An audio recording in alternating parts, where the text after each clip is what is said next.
What is going on, Cuse Nation? Thank you so much for being here today. Our live play-by-play broadcast of Syracuse, traveling on the road to Conti Forum in Chestnut Hill, taking on the Boston College Eagles. I'm Giovanni Heater alongside Kyle Marchak. We're your broadcast team for today. And right now on ESPNU, where the game is being broadcast, it is Florida State and Florida running a little bit longer than they maybe had expected. Nonetheless, Syracuse and Boston College pushed off their tip-off time just a little bit. They plan to tip off at 1:06. It's currently 1:12 p.m., so everything's most likely underway in Chestnut Hill right now. Obviously, we can't bring you the game until we can visibly see it, unfortunately, but there's 3 minutes, 54 seconds left to go right now in this Florida State matchup. But Kyle, thank you so much for being here. Obviously, you're back. The fans love you, and I'm so glad that you're back as well. So let's go ahead and let's preview these two teams before tip-off. We might as well use this time to our advantage. Yeah, I mean, this is going to be a great matchup tonight to open up the ACC play. Am I right, Gio? This is going to be a great game, and there's a lot of keys to the game to look at for both these squads who have had their fair amount of struggles, regardless of the records. Of course, Syracuse opening up the ACC play at a 3-1 record with that previous loss against Rutgers, and Boston College at 1-4, although we've talked about the stiff competition that they've had thus far. For Syracuse, I mean, you know, Joe Girard has had his fair amount of struggles along with the team. And I think with Buddy Boeheim coming back, and the only game that Buddy Boeheim has had under his belt was that season opener where shot selection was a problem. So I think shot selection will be big for the guards tonight for Syracuse. And of course, rebounding will be kind of the name of the game to control the pace of the game too. Of course, we've struggled with that because Merrick Dolezaj really isn't a true center. But of course, with Brahma Sidibe's injury, he'll be in the paint tonight. And then, you know, looking at Boston College, I mean, they're used to stiff competition, so this could play in their favor. They're used to teams who have those big names, and, you know, whether they're at home in a smaller arena or over at the Carrier Dome, the largest venue in college basketball, they're used to the large crowds, you know, a lack thereof, of course, because of COVID. And ball movement will be big for them as well. You see that they have low assist numbers, only 3.2 assists per game from their leader, Mekhi Langford. And so splitting up that 2-3 zone with good ball movement will be big tonight for Boston College. Yeah, you mentioned it, Kyle, the difficult schedule that Boston College has played this year, and you bring up a great point that it could end up playing into their favor. They opened up the season Thanksgiving weekend in the Mohegan Sun, the new bubble of college basketball, for a short time with all those preseason tournaments and everything. They played the number 3 team in the country, the Villanova Wildcats. They end up losing that game in a fairly close one, lose by 9 points, 67-76 was your score. Then they go the next night and they play Rhode Island, a good Rhode Island team, that's not a pushover, a team that has former Syracuse guard Jalen Carey on that squad leading the charge. They take down Rhode Island in a close one by 5, 69-64. Then they played St. John's. They lose that game to St. John's by 4 points, 97-93. Then they play the Florida Gators, who are currently playing right now over the Syracuse game, trailing Florida State 79-67, 2.5 minutes to go. They play St. John's. They win that one, I said. They play Florida. That's the one that they lose by 20. Right. And then the next game for them after that was Minnesota against the Golden Gophers in Minneapolis. They lose that one in overtime by 5, 85-80. And now they play Syracuse. Well, I can tell you right now, the only team up to any of those teams' stature that the Orange has played this year is Rutgers. And it was a 10-point loss for Syracuse. So this is a game that really kind of looks like a trap game for Syracuse. Boston College is a lot better than their 1-4 record shows. And they've played some tough competition, Kyle. Yeah, absolutely. I mean, that's not your average pre-conference schedule. I Mm-mm. mean, one ranked team and the rest of them are all teams that could easily find their way in the rankings very soon, if not by this week, depending on their schedules and who they're playing. You're right. None of those are pushovers. So, I mean, the records may say differently, but Boston College, honestly, I think should be more confident going into this game than Syracuse, because Syracuse has had their struggles against smaller teams. I mean, they opened up, and for many reasons, had a poor opening game against Bryant. That's a really small school, still D1, of course, but the competition, the level in that was, very, very close the entire game. I mean, I believe we only won by a point or 2 points. So, Boston College should have the utmost confidence coming into this game against what's supposed to be a very big organization in Syracuse University right now. Yeah, just looking at some of the numbers for both teams, again, just under 2.5 minutes to go. Unfortunately, the fouls continue to happen, though Florida trails by a lot of drives to the bucket, leading in free throw shots. So that's stopping the clock, 2:11 left to go, and it's a big lead for Florida State. So hopefully there won't be any late game fouls to deal with. But leading the way for Boston College is Tabs right now. He's a guard for Boston College. He's averaging 17.2 points a game, shooting 45% from the field, 81 from the free throw. In rebounds, it's Mitchell. He's a guy that's been there for a long time. He's got 7 boards a game. And then, of course, the guy everyone's excited for there, Mekhi Ashton Langford, leads the team in assists. He's a transfer from Providence, and Boston College fans are very excited to have him. On the other side for Syracuse, Alan Griffin leads the way, 17.5 points a game, 42% from the field, 83% from the charity stripe. Quincy Guerrier, nearly 10 rebounds a game, averaging 9.5 rebounds a game, nearly averaging a double-double so far this season. 7 defensive rebounds, 2 of them are offensive. And then Kadary Richmond leads in assists with 5. Kadary Richmond also leads the team in steals with 3 steals a game. He had a big number of them against Rutgers the other night. And that's the question. A lot of people are under the belief that Joe is still going to start today, but a lot of people are calling for Kadary Richmond to start. What are your thoughts on that, Kyle? Yeah, I mean, Joe Girard, like I said, has had his fair amount of struggles. Last game against Rutgers, he only had 3 points, and it was just 1 3-point shot. So not only is he not finding his way to the foul line, but he, continues to have poor shot selection, which I hope Buddy Boeheim doesn't fall into today. In his first game back, of course, filling in at the spot that Kadary Richmond previously had at shooting guard. So, shot selection, like I said, is going to be a key to the game, but it's a matter of Joe Girard's playing style. In high school, he ran New York State at Glens Falls. I mean, he was an excellent 3-point shooter, and he could make the basic plays on the inside to continue the scoring throughout high school games. But now that you're up with the big dogs, I mean, he's only 6'1", and that's barely so. No disrespect to Joe Girard. Of course, I believe he's up to size with these young men at the point guard position, but he refuses to drive the ball. And with that, assist numbers are low, ball movement is poor. I mean, like you were telling me on a recap of the Rutgers game, he would dribble up the court and then pull up from, nearly half court from the logo. You do not need to pull up from the top of the key with 5 seconds gone in the shot clock. I mean, you could create much better ball movement in situations for, much better shot selection. And Buddy Boeheim's capable of that as well. So I think that'll be a huge key to the game for Joe Girard's further success if he gets on the court enough today. Oh, that was the biggest thing watching that Rutgers game was the shot selection out of Joe Girard III. And I will say, I think Alan Griffin was guilty of it as well, but he also made some of them, and he also led the team in scoring that night. Girard did not. He had 3 points in the last go-around against the Scarlet Knights in Piscataway, New Jersey. This is an update right now from ESPN. Syracuse jumping out to an early lead. It's 20-12 right now, with 12:59 left to go in the first half. So we've missed just about 8 minutes here because Florida and Florida State just don't want to get off the court right now in Tallahassee. But we'll keep giving you a preview. Minute 15 left. Florida leads it big, 81-69.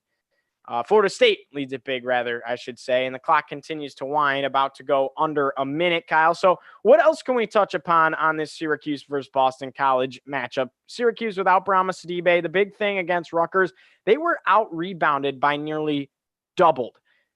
Not Boston College. Rutgers had 46 rebounds. Syracuse had 24 in that game.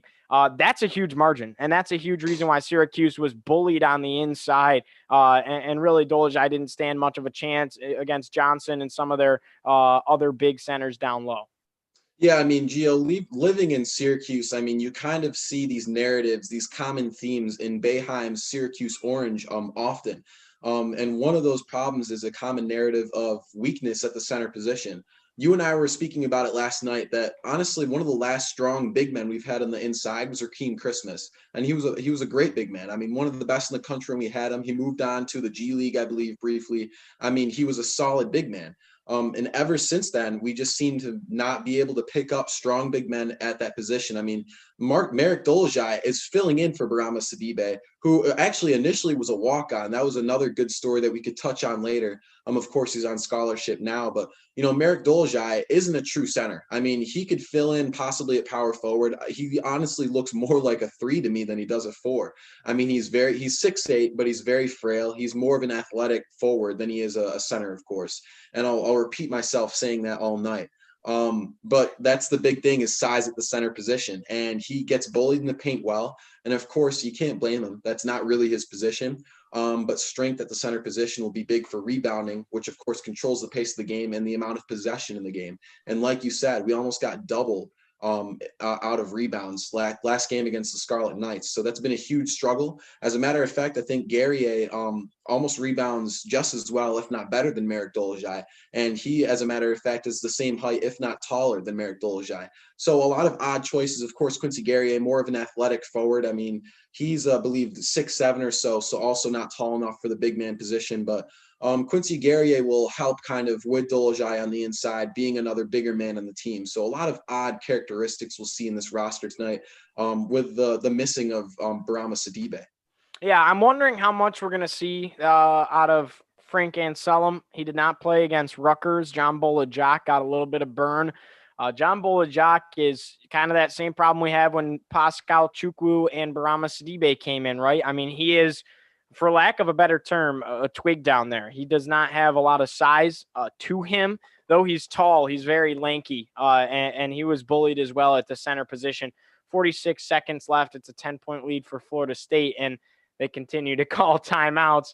According to ESPN, at the exact moment right now, Syracuse leads it over Boston College 22-15 with 11 minutes and 26 seconds left in the first half. So we're very excited to bring this game to you. Buddy Boeheim leading the way in scoring right now for the Orange with 6 points. He's 2 for 5 from the field. All of his shots have been 3-pointers. Joe Girard has 3 points. He's 1 for 1. The only shot he took was a 3-pointer. Alan Griffin has 5. He's 2 for 4 and 1 for 2 from 3.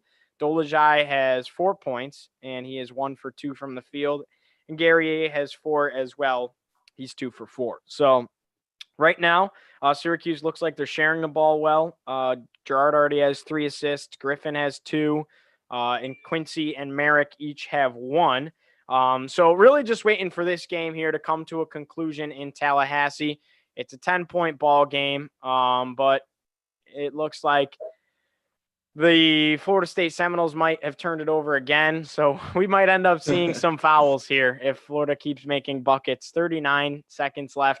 But we'll keep bringing you Syracuse basketball. On the other side, Kyle, I mentioned Mekhi Ashton Langford. People are really excited about him in Boston College, Chestnut Hill area. Boston College fans, he's going to be a big contributor to this team. He's only a redshirt junior, so he'll have some more time. The interesting thing about him, besides playing at Providence, he played at Brewster Academy with none other than Buddy Boeheim in his high school days for a year. Yeah, I mean, there's a lot of names that come out of that academy and go straight into Division I, high level basketball.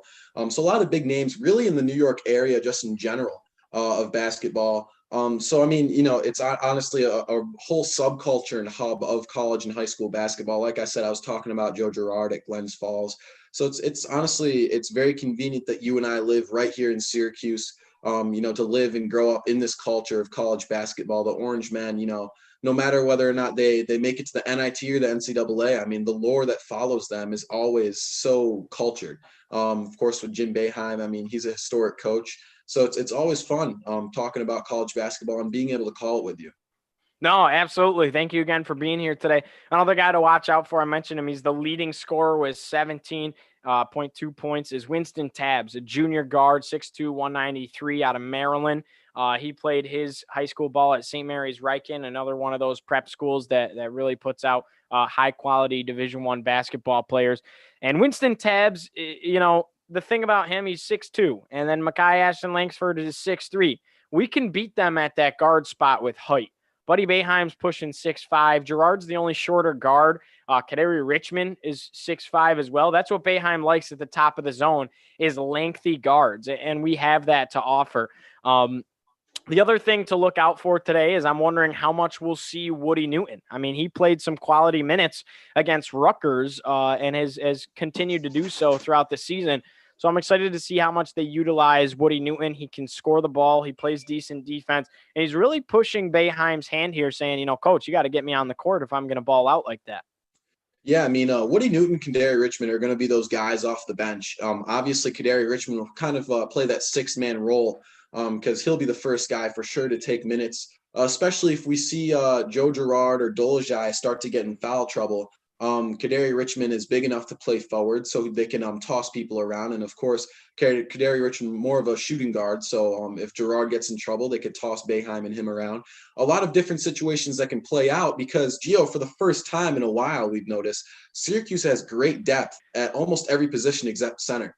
And even then, arguably, we have depth at center. They're just all young faces with Anselim, Jesse Edwards, and John Bolajak, all people we've seen get on the court thus far in only 4 games this season. So, I mean, obviously, you and I are both thrilled to see that we have depth.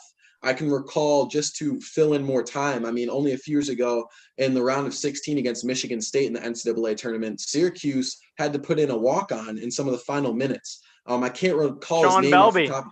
Yeah, Sean Belvey. And you know what? He filled in his minutes well. He was a stingy little guard, and he got steals. He was fighting for the ball on the court, on the floor, and in the air. So, I do remember that now that you say it. Yeah. It's a great story to recall and something we could certainly talk about later as Florida and Florida State starts to wind down finally at 10 seconds on the clock, and we'll hopefully tune into Boston College soon enough. Yes, but, let's hit our intro. Absolutely, yeah. Let's do it. All right.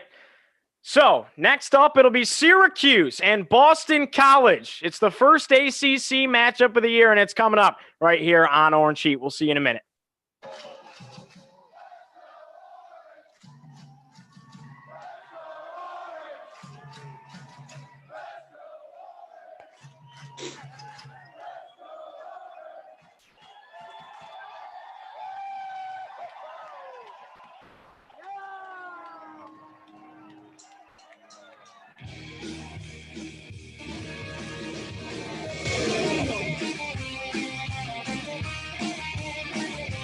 Syracuse Orange fans, can you feel the heat?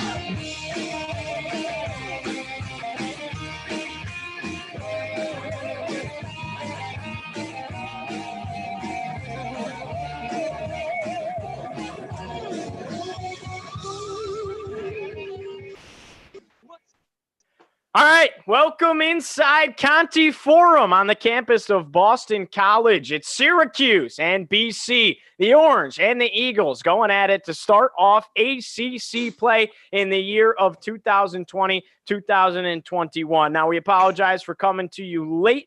Florida State and Florida were underway and got things finished up in Tallahassee, and now we are headed to Chestnut Hill. Syracuse currently leads Boston College 30-17 right now, nearly doubling their points. 7 minutes and 41 seconds left to go. So we almost missed the entire first half. My name is Giovanni Heater alongside Kyle Marchak. Thank you so much for joining us. Nonetheless, we're here. We're glad to be here. It's Cuse and it's BC, Kyle. Couldn't be more excited for this matchup. And thank you again for having me, Gio. Of course, I had that small hiatus due to some sickness, but I'm glad to be back. Hopefully I don't sound too nasally. Hopefully we'll be talking about a lot of the three-point shooting tonight for Syracuse, as that seems to be the name of the game thus far, almost doubling the points of Boston College with 7.5 to go here in this first half. Yeah, there was a time, we don't exactly know the situation, but there was a stoppage of play at the moment. So we are just awaiting them to get back onto the court here, and it looks like they are taking the floor in Chestnut Hill. getting things going and underway once again. So Syracuse has Kadari Richmond right now running the 1. And Woody Newton is in there as well, alongside Joe Girard III, Merrick Dolezaj, and Quincy Guerrier down low. So sharing it up top, Girard over to Woody Newton on the right side. Dolezaj now in the middle near the elbow. Tightly guarded here. Pass to the inside. Quincy Guerrier stuffs it home. Say hello to the fans on Orange Heat, Quincy. That's the first play that we have joined the broadcast, and it's a dunk for the Cuse. What a feed to the inside from Doley. Yeah, right off the bat, I see way better ball movement on the inside for Syracuse. Joe Girard usually manning the 1 spot, but with Kadari Richmond bringing it up the court, he gets the ball into the paint, whether he's driving or passing in, and immediately Guerrier opens up some space with Dolezaj feeding him the assist there. That was a big play to open it up. Now a steal for Syracuse, but we'll head the other way. It's an offensive foul against Kadari Richmond here. And we're finally back to college basketball, Kyle. We thought that Tallahassee's game between Florida State and the Florida Gators would never end, though it was a nice rivalry. It's a beautiful college football Saturday as well, and we're excited to bring you Syracuse basketball. 6:52 left to play. The Orange lead it 32-17 here at Conti Forum. The Boston College Eagles sharing the ball well at the top of the key. 14 seconds left in the shot clock.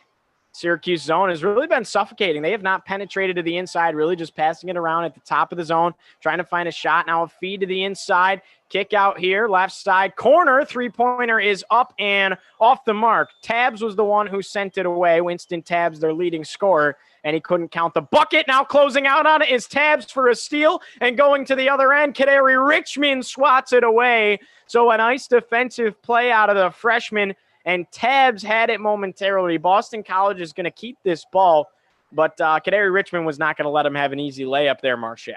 Yeah, I mean, Kadari Richmond, of course, at the number 2 position, but he's so long at that position. I mean, it's totally prototypical of Boeheim to have long guards at the top of the 2-3 zone.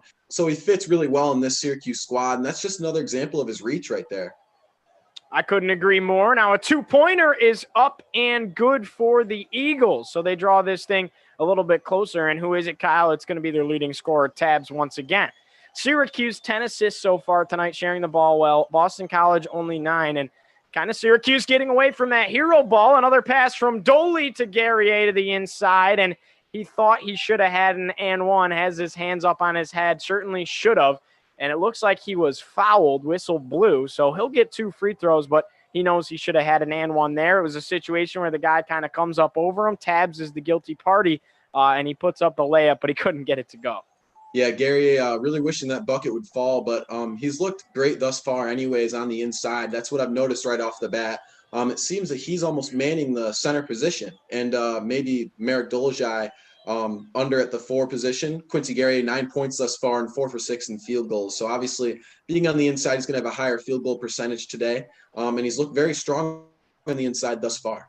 Yeah, make that 10 for Quincy Guerrier. It's a 34-19 lead for Syracuse. 5:37 left to play here in the first half. Kick to the left side, corner 3 for the Eagles. This time it's off the mark. Rebound to Merrick Dolezaj, gets it up the court to Kadari Richmond, now to Woody Newton. Back to Richmond. Richmond at the top of the key. Now it's Buddy Boeheim on the left wing.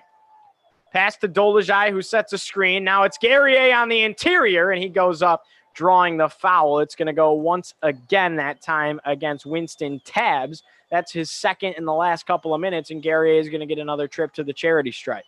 Yeah, I mean, Syracuse plays their best when they really move the ball as much as possible in and out of the paint because they create more space. Although they're playing against man defense, as they do in almost every game, of course, they're going to create more space doing that.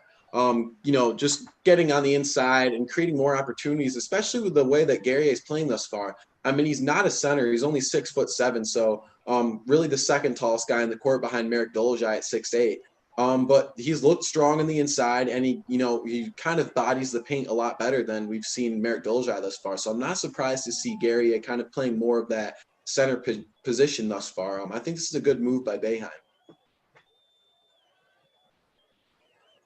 I couldn't agree with you more, Kyle. Guerrier made 1 of 2 for his free throws. It's 35-19, 5:16 left to play here at Conti Forum in Chestnut Hill. Syracuse stretching out to a big lead, really all orange offensively so far. New point guard in right now for Boston College up at the top for the Eagles, and it's going to be Rich Kelly taking it. Dishing it around to the left side, sharing the ball well are the Eagles. Haven't seen any of Mekhi Ashton Langford since joining the broadcast. Deep three from the top. Tabs wanted it, and they gave it to him. So it's 35-22. That was a big shot right there out of the junior. 4:49 left to go. Syracuse still leads it big, but that was a huge shot. Pass to the inside. Woody Newton, a dunk, and Merrick Dolezaj, the assist. Kyle, what are you seeing? Yeah, some fireworks on both sides of the court right there. Winston Tabs, a deep three, and then Newton on the inside. That's a big sequence for both teams right there to keep the offensive fire going. A timeout on the floor for Boston College after the big Syracuse bucket. They'll head to a TV timeout right now on the broadcast, and we're going to stay with you. Kyle, I'm wondering to see when they'll get Mekhi Ashton Langford in there for this team right now. Like we said, out of Brewster Academy, a redshirt junior guard, 6'3", 185. Actually, one of their biggest guards on this team alongside Jay Heath, who is also 6'3". Doesn't really get much bigger than that. I'm also excited to see what the sophomore CJ Felder can do on the inside. He's really been a presence for them in the last couple of years. Yeah, CJ Felder, pretty big at the forward position, and he leads the team in blocks. Of course, he doesn't get on the court too much, and I guess apparently neither does Mekhi Langford. You have to wonder why he isn't getting too much minutes. But the kind of a weird concept that you and I were talking about last night, Gio, is that Mekhi Langford leads the team with 3.2 assists per game, and that's not a huge number at the assists per game statistics. So you have to wonder just how well they move the ball. Mekhi Ashton Langford got caught in the trap a little bit on the left side, able to get it away. Now he's in the ball game. Tabs at the top of the key. 14 seconds left in the shot clock. Dish to the corner. The Eagles sharing the ball well. Three is up in the air and no good. Stephon Mitchell was the one that let it fly. Longtime Eagle, and now Syracuse has it going the other way. Kadari Richmond at the top of the key. Dolezaj looming to set a screen. He will. Richmond gives it off. Woody Newton, three from the right wing. Bang! Woody Newton has been sensational for Syracuse thus far this season, and the lead is now stretched out 40-22, 3:55 left to go, and this freshman's balling. Oh, yeah, Newton right from the elbow right there. That seems to be a good spot for him. It's certainly an interesting catch-and-shoot type of form right there. I'd like to see him actually dribble and create more space when he gets the ball, at least, just because he seems to have not the quickest jump shot. It'll be an interesting characteristic to see on the Syracuse offense as Boston College hits a three and walks away with it. So Syracuse still up 40-25 here. Winston Tabs was the one who hit it. Dolezaj drive, kick out Woody Newton, wide open corner three, off the mark, but it didn't matter. There was a foul on the interior, and that one goes against Syracuse. So I believe it's against Dolezaj. Boston College wants a timeout as well, but both sides trading buckets. Winston Tabs hits a three, and Woody Newton says, I'll raise you one. So back and forth basketball, we have it. Nonetheless, Syracuse just too good early on in stretching out this lead. Yeah, and Merrick Dolezaj getting in some foul trouble right there. I'm not sure how many he has, but that's another common narrative that we have to look at often for Syracuse is foul trouble. I mean, not only does Dolezaj struggle at the center position because he really isn't a true center. He isn't up to size or strength as compared to Baramata Sidibe, who also has some struggles at the strength for the center position when he gets on the court. Of course, he's injured right now with a meniscus tear. But, that's something we have to worry about almost every game for Syracuse is foul trouble on the inside with Merrick Dolezaj, or genuinely just foul trouble in general. Now that we have more depth at the forward and guard position, that's something that we can afford to do, but we certainly can't at the center position. I mean, Boeheim clearly makes it obvious that he believes Jean Dolezaj, Jesse Edwards, and Salim aren't really ready to be on the court all game. I mean, if he could keep Dolezaj on the court all game, he does. So it's going to be interesting to see who the number one guy will be when Dolezaj gets into foul trouble later in this game. Yeah, I mean, you just got to hope that Dolezaj doesn't end up getting into foul trouble if you're a Syracuse fan. A TV timeout right now, and play has since ceased for the moment. But right now, we'll still bring you more coverage. Quincy Guerrier currently 11 points so far tonight. Winston Tabbs has 13 at this point. Guerrier also leads the team in rebounds right now. Dolezaj has been scrappy in there. He leads in assists with 5. And that's the biggest thing about Dolezaj's game that I took away last year and was really excited about was his capabilities passing the ball. He has really evolved into a great feeder and can really sling that rock, whether it be a fancy pass. You've seen him some highlight plays out of him with behind the backs and just these passes that when you least expect it, the ball's in someone else's hands. Yeah, I mean, he certainly can move the ball well. He's really athletic at the center position. I mean, he's more of a power forward or maybe even a small forward, like we've said, but very athletic for his position. So he can really sling the rock. You're right. I mean, that's kind of the best way to put it. And another statistic I'm looking at right now, Quincy Guerrier, of course, leading the Orange right now with 11 points, and Tabbs is matching that with 11 points as well. But the difference between Syracuse and Boston College thus far is the ball movement. Syracuse has spread the wealth a lot more. The next guy to lead it is 9 points with Joe Girard. And then for Boston College, it's much different. The next closest is 3 points from Jay Heath. 2 guys in their starting lineup thus far, or at least have gotten on the court, have no points. So spreading the wealth and creating offensive opportunities from everyone on the court for Boston College will be paramount to their success in the future of this game. Yeah, Boston College kind of the same situation as Syracuse in the sense that they don't have a true center. They're running 2 forwards down low, and that's what you see Syracuse doing right now with Guerrier and Dolezaj, obviously after Barama Sidibe's injury, and that's kind of devastating to Cuse fans. Everyone was really excited to see him back after really ending the last month of last season before the whole pandemic hit really well. He really kind of caught his stride. People were excited for him this year, and just 4 minutes into the season opener, he tears his meniscus. And my fear is that he's not going to come back the same, but that's just kind of a wait-and-see situation. So 3:17 left to go. We're back to basketball in Chestnut Hill, Massachusetts. Syracuse a 40-25 lead. 16 seconds left in the shot clock. Winston Tabbs pass to the inside. Now a kick out right side. Makai Ashton Langford for 3 off the mark, and Woody Newton really had to fight for that rebound. He did. Pulls it down. Syracuse has it going the other way. Buddy Boeheim now on the right wing. 40-25 is the lead. 2:52 left to go. Guerrier at the top of the key. Woody Newton, left side wing three-pointer. That one rattled around, hit off the backboard, and no good. Makai Ashton Langford moving quickly, tried to hit Tabbs. Tabbs wanted a 3, but lost the handle on it. Not a turnover. Makai Ashton Langford a drive, kick to the inside. This one is deflected away. No foul is called. Merrick Dolezaj with some great defense. James Carnick couldn't get it to go. Syracuse has it back. Buddy Boeheim at the top of the key.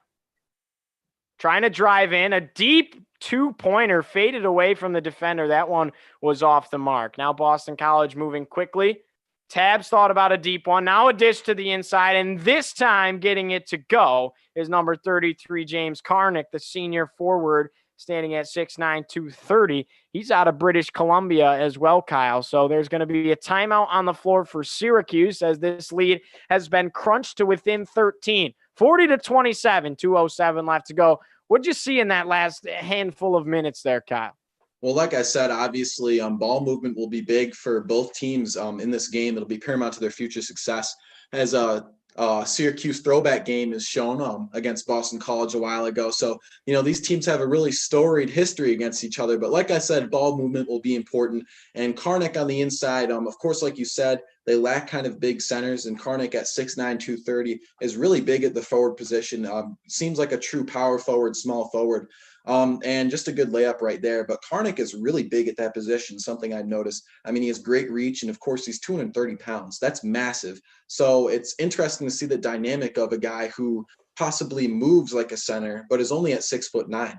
It kind of reminds me of the dynamic we've seen in, Zion Williamson, where he lacks height at the center position, but he's so athletic that it can play to his favor nonetheless. So it's going to be an odd dynamic on the inside of Boston College to see what they'll do with the lack of size at the center position, just as Syracuse has struggled with too. Yeah, Quincy Guerrier just drove in for a phenomenal and one there. He'll get a chip to the charity stripe, and he also got the bucket to go. That was a tough one. And really, Quincy Guerrier has impressed me so far this season. He is going to be something special this year in the ACC. Led the Orange in scoring with a huge double-double a couple of nights ago, 23, to 16, 23 points, 16 rebounds, and he has 14 so far tonight. That was a 3-point play out of Quincy Guerrier. Yeah, Quincy Guerrier is kind of that candidate for the most improved player on the Orangemen. I mean, last year, he's certainly got his handful of minutes, but there was nothing about his game that was super unique. And now all of a sudden he can fill in from anywhere to the 3 to the 5, honestly. And he's very athletic for a 6'7" forward. He can, sometimes with at will, be able to land those big jump shots. But of course, more of a guy who can drive on the inside and, make those small plays happen and draw fouls. We've seen him at the charity stripe the most thus far for Syracuse, which is why he leads us in points with 14 with a minute to go here in this first half. So Quincy Guerrier has been that guy for Syracuse thus far. Yeah, absolutely. James Karnick with a 2-pointer for BC. It's 43-29. And just as we were talking about him, Quincy Guerrier turns it over. Moving quickly are the Eagles the other way. A foul on the floor. It's offensive, and it's against the ball carrier that time, CJ Felder. It was Buddy Boeheim who was able to draw the foul, and Syracuse gets the ball back here. But again, Syracuse really rebounding the ball a lot better tonight, but at the same time, Boston College doesn't have a true center. I mean, Syracuse was outmanned down low against Rutgers a few days ago, and that's not the case here tonight. Nonetheless, Joe Girard taking it up the right side, poked out of bounds by Makai Ashton Langford. He's trying to get physical with Joe Girard and playing some tight defense that time, but Syracuse will keep it. 101 left to go in the first half. 43-29. Syracuse just trying to extend this lead a little bit, not let Boston College take any kind of momentum into the locker room at this point. You know how monumental momentum going into the locker room can be. Dolezaj kick out left side. Alan Griffin wants 3. Give him 3. Alan Griffin hit one from the left corner off of a phenomenal feed from Merrick Dolezaj in the lead now 46-29. Down low, this one blocked away by Alan Griffin, but instead it's going to be a foul against Alan Griffin. So now heading to the free throw line will be James Karnick, once again, the senior for Boston College, Kyle. But Syracuse really extending this thing, stretching it out before half. Yeah, what a sequence right there. Dolezaj, like we said, really athletic at the forward/center position. And on the inside, driving to his right, spins around and kicks it out to the opposite wing over some Boston College heads. And Alan Griffin with a great shot right there from the wing. Nothing much you can add to it. I mean, Dolezaj has distributed the ball well, and that's been paramount to the success of Syracuse thus far. 46-29 is your score. First free throw is no good. Second one is money that time for Karnick. So 41 seconds left to play. Dolezaj hit the floor. Wondering what they're talking about here. Looks like the floor had a little bit of moisture on it, and Dolezaj slipped, so they come out to wipe it away. Interesting thing about Alan Griffin, Kyle, his dad is actually an NBA coach right now, and in 2019 was a part of the Raptors organization that won the NBA Finals. So Alan Griffin comes from a line of basketball, obviously, and his dad was tweeting about him today, wishing his son good luck. His dad getting ready for an NBA season, obviously, once again. 41.7 seconds left on the clock. It's a 46-30 lead for Syracuse, and a timeout on the floor so they can wipe up the court. Looking at some of the stats, though, Kyle, Syracuse really dominating this game. Obviously, Guerrier's been big. They're looking at reviewing something here, and I'm curious to see what they're going to review. But with 41 seconds left, I mean, how do you want to end this out? You're going to run out the clock, or are you going to go ahead and try and get some buckets? Yeah, I mean, I think the pace will continue to stay the same, whether or not the clock is ticking. For both teams right now, it's a matter of maintaining the pace they have. Boston College needs to speed up and catch up with Syracuse offensively, and Syracuse needs to maintain the control they have of the game defensively and offensively. Syracuse has looked aggressive on the inside on both sides of the court, and Boston College will have to improve on that as the game develops. They're going to have to really continue to press to the inside, Boston College, and possibly make more plays happen, as we see it seemed to look like maybe an off-the-ball foul right there against Merrick Dolezaj. But yeah, I mean, it's been an aggressive dynamic thus far, which Boston College can use to their favor. But it depends on how much depth they have if they're willing to foul. They have more fouls in Syracuse thus far, 6 of them, as compared to Syracuse's 4. Syracuse in the bonus. So it'll be interesting to see that dynamic develop as this first half ends and what the teams are going to look to do coming into the second half. a little bit of drama here at the end of the first half. And now watching the replay, and I saw the ref hold up the foul signal and then the number 4.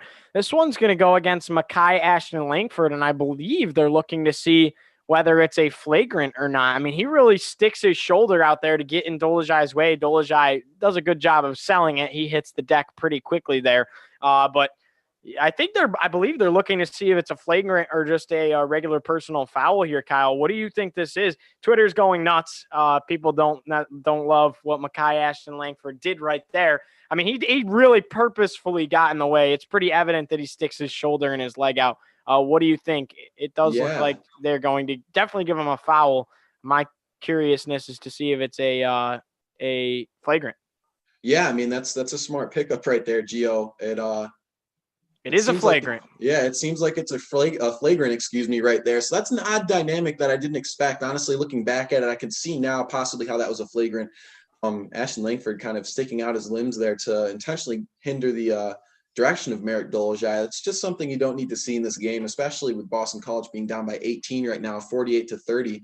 Syracuse up with 41 seconds to go here in this first half. So you have to wonder how that'll happen or how that'll develop throughout the game. Ashton Langford, obviously a very handsy guard, but that's just something you don't need right there for obvious reasons. Yeah, so Dolezaj is able to hit both free throws. It's a 48-30 lead. Clock continues to wind 40 seconds, and with a flagrant, Syracuse gets the ball here. It's an 18-point lead. Syracuse looking to make it 20. Buddy Boeheim, a three-pointer. Man, that one swirled around the rim a little bit like a turtle whirl and off the mark. So still 48-30, 24 seconds to go. Shot clock is just ahead of the game clock. So the clock pretty much simultaneous at this point, maybe 0.3, 0.2, maybe even 0.1 of a second off. I mean, they're pretty much coinciding with each other. A 2 from the left side. This time it's off the mark. Offensive rebound for the Eagles. They'll most likely take this to the half. Another 2 is no good. So that'll do it. After a half of play in Boston College, it's 48-30. The Orange lead it over the Eagles, and it's all Syracuse on the floor at Conti Forum so far this afternoon. Kyle, Syracuse really dominating this game right now. It's an 18-point lead. What do you think BC has to do in the locker room to kind of gather themselves, and then Syracuse the same to try and not only extend this lead, but to continue the domination? Yeah, well, for Boston College, the first thing Boston College will have to do is kind of rein in their team. It seems like they're all out for themselves right now with Ashton Langford and that flagrant. These players are definitely frustrated with the game thus far because really they should be with Syracuse. Like we said, they've had stiff competition. They've played great games against Minnesota, Villanova. So they know that they should be in this game, but it seems to be going in Syracuse's favor, up by 18 going into this half, of course. So ball movement will be the big thing. That's kind of the idea of the game for Boston College is they have low assist numbers with Ashton Langford, the man who just got that unfortunate flagrant who leads the team with only 3.2 assists per game. So obviously ball movement will be paramount to the success of the offense of Boston College. They need to drive the ball, kick it out to the wing, dribble, use the, off the screen. They need to figure out ways to create more space for their guards to continue to score. It seems that Winston Tabbs is really leading this team in, with 11 points thus far, and he averages 17.2 points per game. So it's already top heavy for Winston Tabbs to be the scorer for Boston College. So you have to spread the wealth with more ball movement. That'll be the name of the game for Boston College coming into the second half. And for Syracuse, it's continuing the ball movement that they've had thus far. Like I've said, ball movement is kind of the name of the game for both these teams. And when Syracuse moves the ball in and out of the paint well, they have more success. And Quincy Guerrier has really manned the paint well with Dolezaj giving him some assists, Dolezaj dishing it off to the wing. I mean, Dolezaj has really been helping Syracuse with the assists thus far. Yeah, I think if you're a Syracuse fan, the most exciting thing here is you have 48 points going into the locker room. I can't tell you the last time that happened in an ACC matchup where Syracuse was scoring that electrically. And last year it got close, but the difference is Syracuse also playing good defense right here. I mean, they're dominating Boston College, who, yes, they're 1-4, but they're an ACC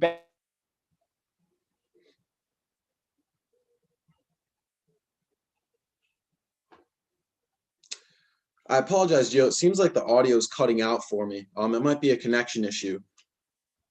But I mean, you're not wrong. And one thing I've noticed thus far, I apologize, I can't really hear you that right now. But, as you wrap it up, one thing that I think has also been paramount to the success of Syracuse is rebounding. I noticed that there's maybe only been 1 or 2 offensive rebounds in Boston College's favor. And with the quick rebounding on the defensive end of the court for Syracuse, they continue to have more opportunities to score too, which is also a good reason why Syracuse is, high scoring in this first half. I mean, they could end up in triple digits for all we know by the end of that second half if they continue to succeed. Yeah, absolutely. So just to look at some of the stats before we send this thing to halftime break, Quincy Guerrier leading the way for Syracuse, 14 points, 3 rebounds, an assist, and a steal. Merrick Dolezaj has 6 points, leads the team in rebounds with 4. Alan Griffin has 8 points. Joe Girard has 9. Buddy has 6. And then Woody Newton coming off the bench with 5. We haven't seen Kadary Richmond with any scores yet, but he has an assist, and he's certainly making his presence felt with a rebound as well. Syracuse with a big lead right now over Boston College at halftime, 48-30. Don't go anywhere. We'll be right back in just about 15, 20 minutes or so to talk Syracuse basketball, take you into the second half, and we'll close things out. Hopefully Syracuse can continue to extend this lead and keep dominating this basketball game. So it is halftime here in Conti Forum, and we'll be back in just a little bit. Don't go anywhere. Thanks for watching. It's Syracuse. It's Boston College, and you're listening to Orange Heat.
Welcome back here at Conti Forum. It's Syracuse and Boston College. The Orange with a big lead, 48-30 over the Eagles as they try and start quickly here. And that three-pointer's off the mark from Winston Tabbs, but an offensive rebound on the inside, and the Eagles will keep it. Nonetheless, Buddy Boeheim with a steal. Pass up the court. George Gerard III taking it to the rack, and he's able to get it to go.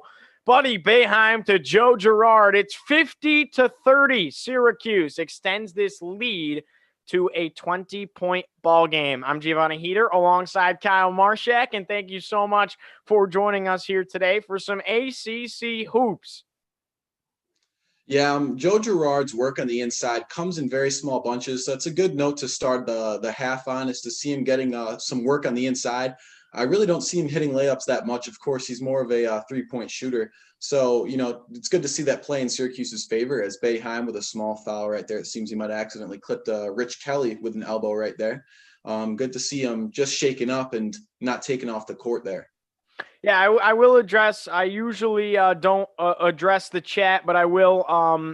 I'm not allowed to show the game. We are not allowed to show the game due to different copyrights and everything. So this is always, going to be a radio style broadcast. We apologize to disappoint, but we are unable to bring you the game for the couple of people that commented that. So we apologize, but it is a radio style broadcast, and we hope you'll stick around. 48-30 right now. Syracuse leads it. And Kyle, it was 48-30 coming in, and then Girard hits a 2. So my question is, there we go. They finally put it on the scoreboard. It took them a little bit there.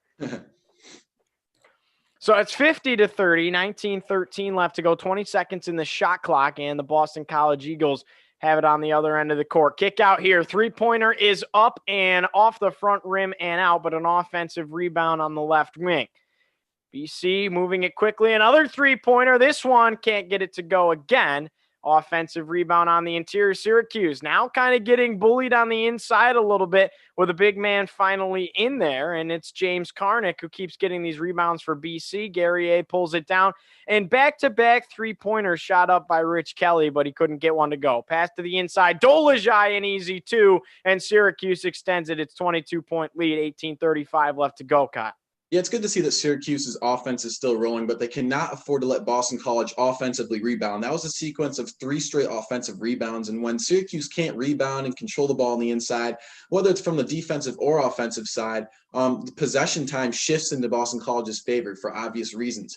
And with that, Syracuse starts to struggle. In some of their worst struggles last season, with a very similar starting lineup that we see on the court right now, with Dolezaj at the center position and Guerrier at power forward, we struggle to win games if we can't rebound. And I've seen sequences against pre-conference matchups. I remember early last season we played against Oregon, or actually late in the season, the NCAA tournament, and Oregon out-rebounded us by a ridiculous amount with Bull at center.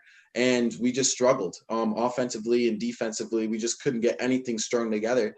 So rebounding is going to be paramount to the success of Syracuse on the inside. So hopefully Boston College, they'll obviously continue to string those rebounds together, and that could be great for future success. But if Syracuse continues to rebound, I'll see them start to struggle, and this 24-point lead could start to diminish very quickly, Gio. Yeah, Boeheim got one to go, and then Boston College calls a timeout. And you were actually right initially. That was a pre-conference game against Oregon. There was no NCAA tournament last year, unfortunately. Right, yeah. I apologize. And Bull, though, he was a force for Oregon for the short time that he got to play. Ends up getting injured. Now he's in the National Basketball Association. So a star player there. And Syracuse certainly had their hands full. They went 0-2. Was it 0-2 or 0-3 in New York City during that trip last year? They lost to Oregon. Then they lost to another team. It was like Oklahoma State or something like that. But it was a tough go around for Syracuse for sure on that trip. Yeah, I think it might have been 0-2. I think they only got a couple shots there just because I think it was honestly initially just double elimination. So a couple games and they were out. But yeah, that was not a good start to the season. Honestly, there's good and bad reasons that go along with the shortened season because of COVID. We've, likely we could have found our way into the NCAA tournament, but nonetheless, we had our struggles. So, it was an interesting end to last season, and it left players hungry. And we've seen that carry over into this season thus far. A lot of young players on the team ready to get going at it. Of course, Buddy Boeheim He didn't get into that tournament last season with his father as the coach. So there's all sorts of thoughts in the minds of these young athletes. And it was certainly an interesting end to last season. How that's carried over has been a very interesting look for Syracuse. No, I couldn't agree with you more. It's still a timeout on the floor. Syracuse with a big lead right now, 24 points. It's Boston College. They're 1-4, right? But I have to be under the belief that a conference win here could really go a long way. And this is a momentum building game. I think this game means a little bit more than just beating a 1-4 team. It's a conference game. It's the first conference game. You have a conference win under your belt. Like, this could be a momentum builder as well, coming off of a tough game against Rutgers. And I also have to believe if Buddy Boeheim plays against Rutgers, I mean, you're leading with 5 minutes left by 5 points. You might win that game with Buddy Boeheim on your team. He's one of the leading scorers tonight for the Qs. Yeah, Buddy Boeheim is a great ball distributor. He just does all the things right. We've seen some really unique faces at the point guard position, the shooting guard position, and there's always something just a little bit off. I mean, we usually have well-rounded players, but we see Joe Girard, who really only shoots threes. He refuses to drive the ball. Buddy Boeheim is one of the few guys, far and few between on this court for Syracuse, that just seems to do all the right things. He can drive and pull up from deep in the two. He can drive and try and get some layups. He can draw fouls. He can distribute the ball. He's just such a well-rounded player, which is key to the success of Syracuse. And like you said, this game isn't just, to beat a 1-4 team. Mind you, Boston College is a very strong 1-4 team with that competition they've faced thus far. But it's key to the success of carrying the momentum into this ACC season opener. I mean, the ACC is extremely good. It's one of the best conferences in college basketball. So you need every win that you can get. The ACC is one of the few conferences where you can see, close to 10 teams from that conference getting into the tournament. It's a ridiculous amount, and it sounds stupid, but I remember 6 or 7 teams getting into the tournament in past years. So, every win that you can get is important. I've seen Syracuse have a 500 record in the ACC, and because of their preseason wins, they still carry themselves into the NCAA tournament. So it's really stiff competition, and like I said, need every win that you can get. The unfortunate thing is that the ACC has kind of struggled early here. Duke lost to both Michigan State and Illinois. Granted, those are 2 Big Ten teams that are in the top 15. Actually, both of them are in the top 10. But those are 2 tough losses. As a blocking foul the other way, Syracuse leads at 54-31, 17 and a half minutes to go here. But really going back to what I was saying, Duke loses twice to Big Ten teams. Florida State is ranked about 20th right now. Louisville wasn't exactly where people thought they were going to be. Virginia had an upset to San Francisco in one of those pre-conference tournaments. So the ACC hasn't really panned out to be as dominant as Buddy Boeheim, an easy 2 the other way, gets it to go. 56-31, 17-15 left to play. But just kind of going back to what I was saying, the ACC has kind of sputtered this year. And why not Syracuse? Why not Syracuse when some of these teams in the ACC have had some difficult losses? Why couldn't they emerge as one of the top teams in the conference this year? I like that as a narrative, Gio. That's a really good point. I mean, in some of the weakest years that the ACC has seen, this could be the time for them to shine. As Alan Griffin buries a shot from the elbow, so that's a big shot right there, carrying the success. But back to what I was saying about the ACC, to wrap up my point, I mean, yeah, this is the time for Syracuse to really steal the spotlight. It's been a while since they've been in a for sure NCAA tournament lock. They're always in the bubble, so for them to build up a high record in the ACC would be awesome, especially with the failures of some teams. Virginia against USF, that was a really interesting game to open the season, actually, and they lost, of course, feeling the impact of not having Kyle Guys. He got drafted previously.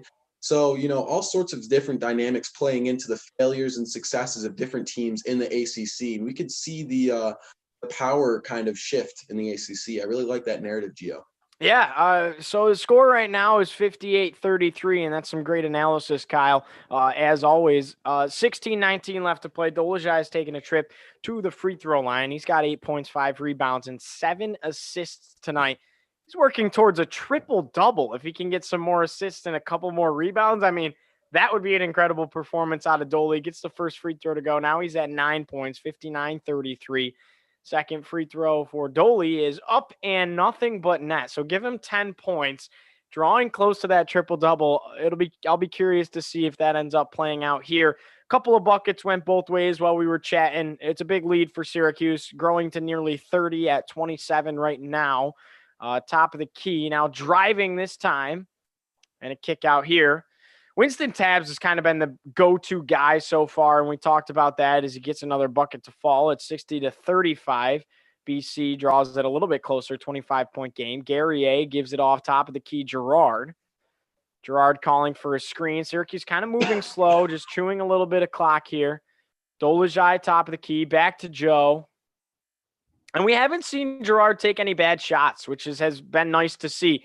Alan Griffin tried to hit Dolezaj down low and just let him a little bit too far, Kyle. But what are your thoughts on how Gerard's played tonight? He's one of the leading scorers for Syracuse, currently with, I believe, 9 points. Yeah, he actually dropped that 2-pointer, so he has 11 now. And that's actually a fun statistic is everyone in the starting lineup of Syracuse has at least 10 points. So they've really spread the wealth. And with that, there's more success on the offensive side of the court for Syracuse. One narrative that we worried about was shot selection for both Buddy Boeheim and Joe Girard. And the one game that they played together, they pulled up from 3 for no reason. I mean, like you said, against Rutgers, Joe Girard will pull up from deep, really for no reason. 5 seconds have ticked away in the shot clock, and all of a sudden he's pulling up from 30 feet. It's just a lot of unnecessary moves. And now that he's driving the ball, he's drawing fouls, he's taking threes when he needs to. I think he opened up the game with a 3-pointer, which obviously is his strong suit, essentially. It looks like he is 3 for 4 from 3 today, which is obviously 9 of his 11 points.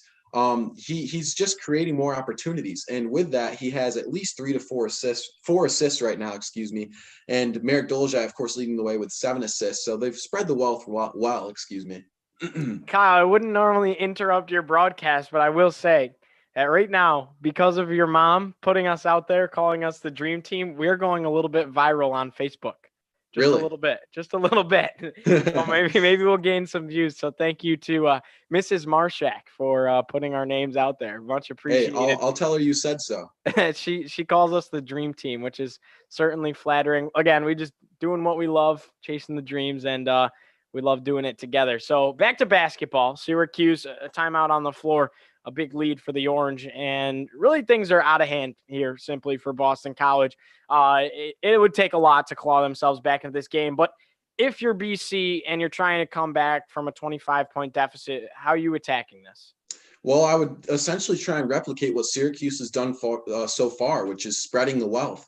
If we look at Syracuse, every person who's gotten on the court in that starting lineup for Syracuse has at least 10 points. A couple of them will end up in double figures, and like you said, maybe even triple figures for Merrick Dolezaj. Certainly Quincy Guerrier can get into double figures soon enough. He has 5 rebounds. So Boston College, they need to replicate what Syracuse has done with ball movement. Ball movement is key to the success of the offense of Boston College. I mean, if we look at their scoring, Winston Tabbs has opened it up with 11 points. The next closest is 5 points. Then Felder with a 2-point shot, and then a couple of the other starting players have 0. Karnick off the bench has 12. So only a couple guys in double digits for scoring. The rest of them all very low. So they haven't spread the wealth. And how do they do that? Through assists. They are a low assist scoring team. Like I said, Mekhi Ashton Langford leads the team with 3.2 assists per game, which is a very weak statistic. So they need to share the ball more and create more opportunities for everyone on the court. Yeah, no, I couldn't agree with you more, Kyle. Just taking a look at the Syracuse schedule to come. Boston College, obviously, today. Next matchup, not till Saturday, a whole week away. They're going to take on Buffalo, which has always been a tough game. UB inside the Dome. Then they host Notre Dame that Tuesday. And then a whole other week and a day to wait. They're going to play Wake Forest. So just kind of a lot of waiting taking place. Typically, you like to see a Saturday to Wednesday, Saturday to Tuesday type schedule. But again, we're going to wait a whole week until they're back in action against Buffalo, and then they'll play on Tuesday. Then you wait a whole 8 days until they play again against Wake Forest. So curious to see if maybe they schedule a couple of more non-conference matchups, but following the model of Duke, I don't know how likely it is. Duke announced that they will not be playing any more non-conference games. They're just going to go with what the rest of the ACC schedule is, just a precautionary thing. I think they're kind of under the mindset we'd rather get these games in and risk not playing them and get sick playing another team and There's a lot that goes into this, unfortunately, but we're just glad that there's basketball right now. It's a 60-35 lead for Syracuse, 15-11 left to go. Girard, some fancy dribbling over to Dolezaj. Dolezaj to Boeheim. Boeheim the drive, kisses it off the window. No problem for Buddy Boeheim. He's on fire, Kyle. It's a 60-35 lead, 15 minutes left to play. Yeah, Buddy Boeheim with his 12 points right there. I mean, he had a really slick play. If you watch him go from the wing and into the inside, swinging it around, that's a great layup right there for Buddy Boeheim. BC moving the other way, and a travel looks like will be called on the floor against Jay Heath, the sophomore guard, 6'3", 175, out of the Washington, D.C. area, but he's guilty for walking with it. Just a couple too many steps, and Syracuse will get the ball again going the other way. Girard running the point right now. We haven't seen Kadary Richmond in a little bit here, and that's an interesting narrative. Girard's been playing extremely well. We will give him that credit where it's due. Alan Griffin, a three from the right wing, and count it. Alan Griffin, the Illinois transfer, has been a piece of sunshine for Syracuse fans so far this season. Yeah, piece of sunshine is a good way of describing it. Alan Griffin has opened this game wide open. Syracuse up 65-35. That's a 30-point lead. Count it, 30 points. That's one of the biggest leads, I think, if not the biggest lead that Syracuse has had. Of course, they've faced some smaller competition, so they've had some really wide open games and really close games thus far. Boeheim deep three. That one's no good. Rebound Dolezaj tried to get it to Alan Griffin, and just a little bit too much to handle. It looked like C.J. Felder was in the mix for BC. Off the hands of Griffin it goes, and out of bounds. The Eagles will take the possession back. It was a 30-point win for the Orange when they took down, I believe it was Ryder. That was the one where they won it by exactly 30. So if Syracuse can expand upon this a little bit, it could grow even larger, and they could get their largest win of the season in the first conference game. Who would have thought? We came into this thinking this very well could have been a trap game today for Syracuse, and here they are winning this one by double digits, I should say, not triple digits, but 30 points. Yeah, I mean, it's simple. The scoring efficiency and ball movement has been far more elite on the Syracuse side of the ball, as Boston College gets a steal the other way.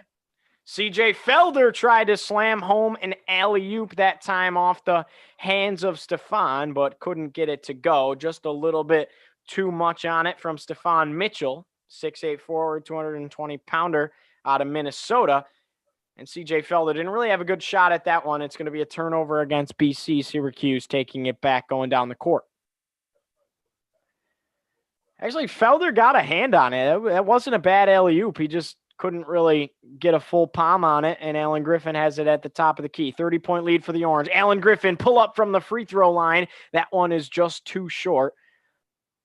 Couldn't get it to rattle in. Drops off the front of the rim. Syracuse, 11 turnovers today. Boston College, 12. So Syracuse doing a good job of forcing the turnovers, but they've also had some costly mistakes with the ball. And you have to think, with a 30-point lead, they could be experimenting, and that could be a result of some of the turnovers here. Girard dives at a missed shot, keeping it in bounce. Makai Ashton Langford couldn't get it to go. Still a 30-point lead. We've been stalemated here for a little bit. Nobody's scored. 12:57 left to go. And the thing about Syracuse right now, though, yes, they had 50 to go into halftime, 48. Girard deep three, and he got it. Joe Girard. But like I was saying, Syracuse came into this one 48 points in the first half, and they really haven't caught up to that. Only 68 points.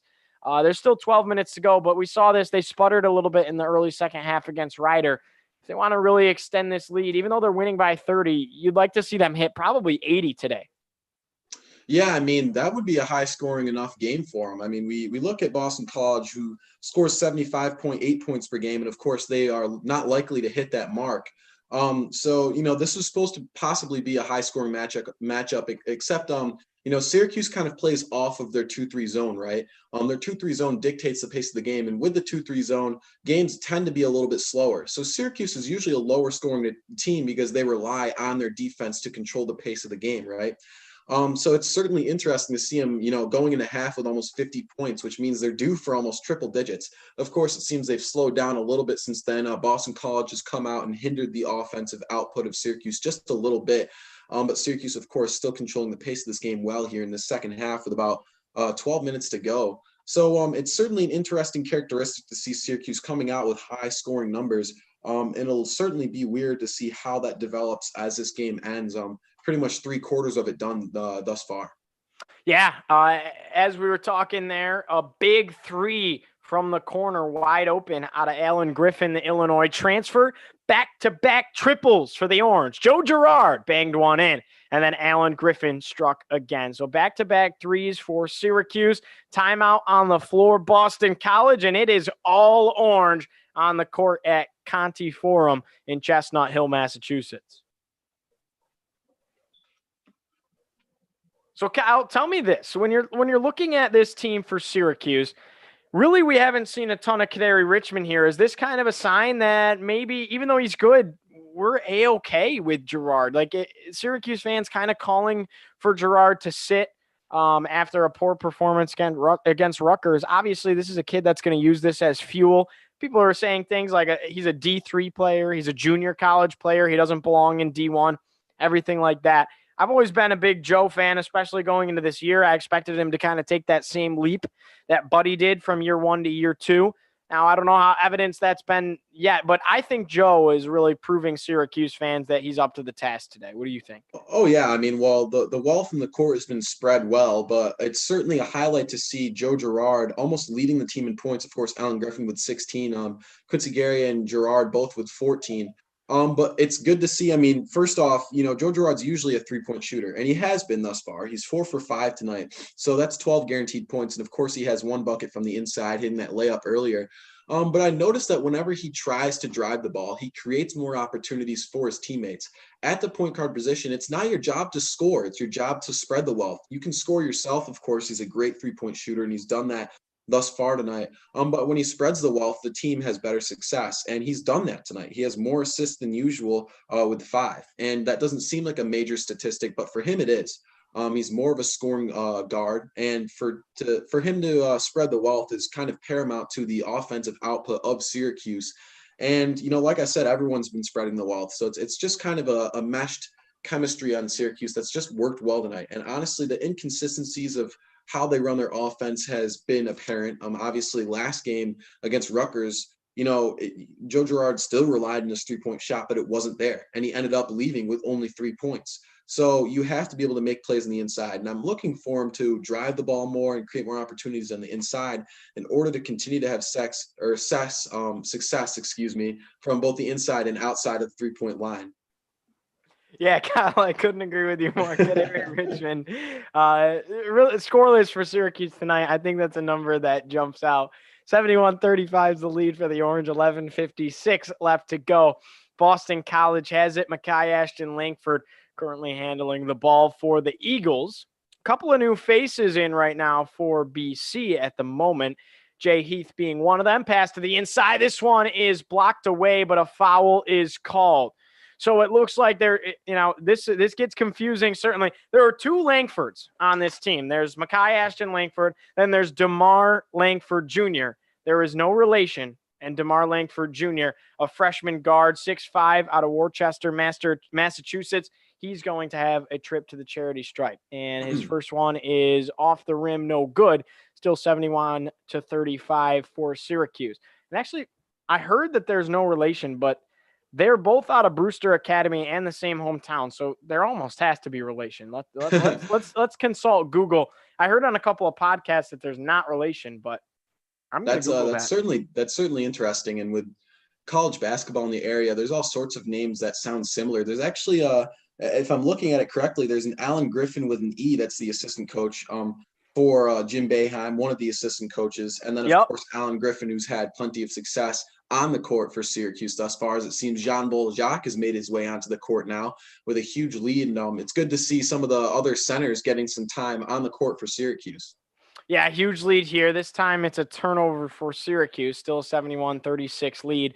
Exactly 11 minutes left to go. Makai Ashton Langford, a fancy pass to the interior, trying to slam it home that time for the dunk for the Eagles was Luka Kralaskits, and he couldn't dunk it home, but there is a foul. He'll head to the free throw line. Guerrier, Ajak, and Woody Newton all collapsed in, and it'll be a couple of free throws here for Boston College.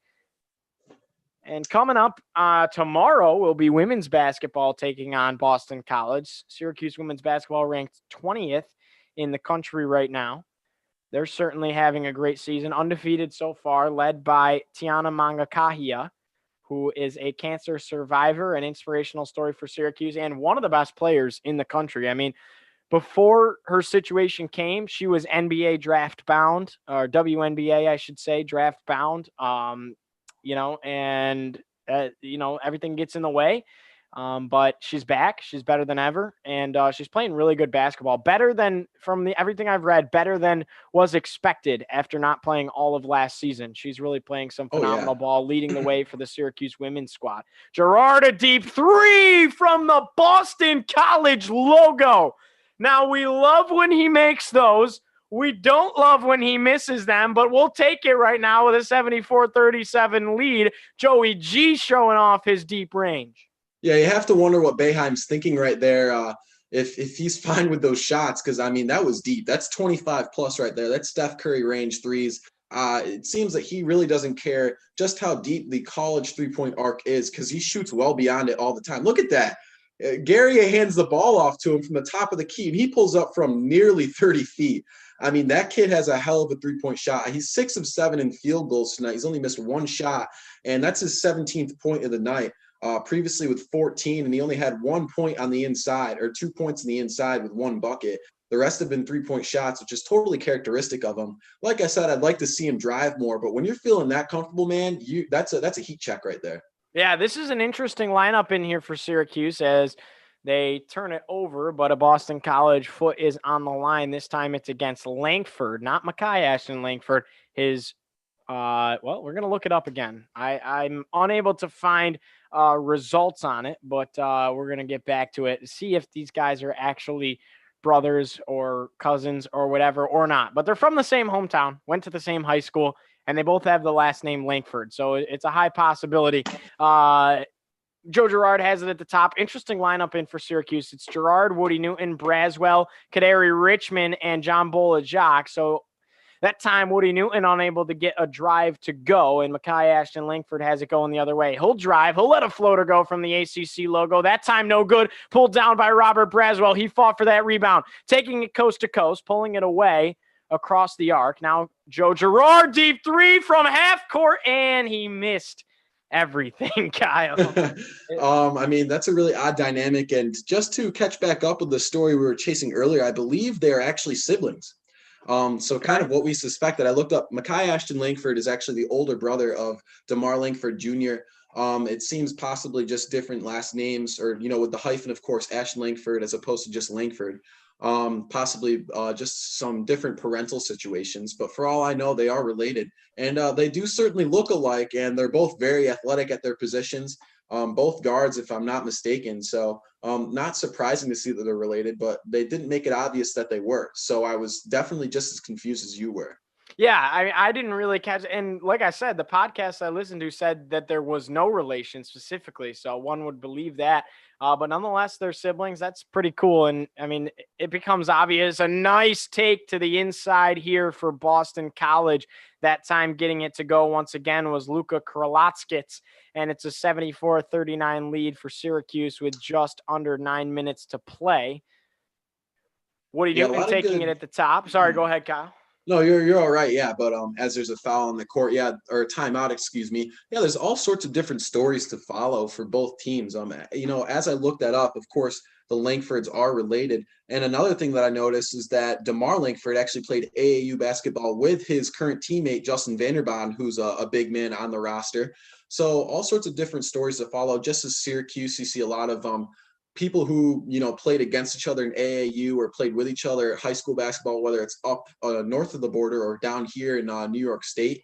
So all sorts of different pipelines to follow, really. Yeah, prime example of that was when Johnny Flynn and Paul Harris came both from Niagara. Just Niagara Public High School. It wasn't an AAU team. It wasn't a prep school. From Niagara Public High School, both 5-star recruits, 2 of the top prospects in the country. One was a McDonald's All-American, and one went to the Jordan Freshman Classic. I mean, these guys were top prospects out of high school. Both decided to come to Cuse. Both won this New York State championship playing together at Niagara. Both ended up doing time in the NBA.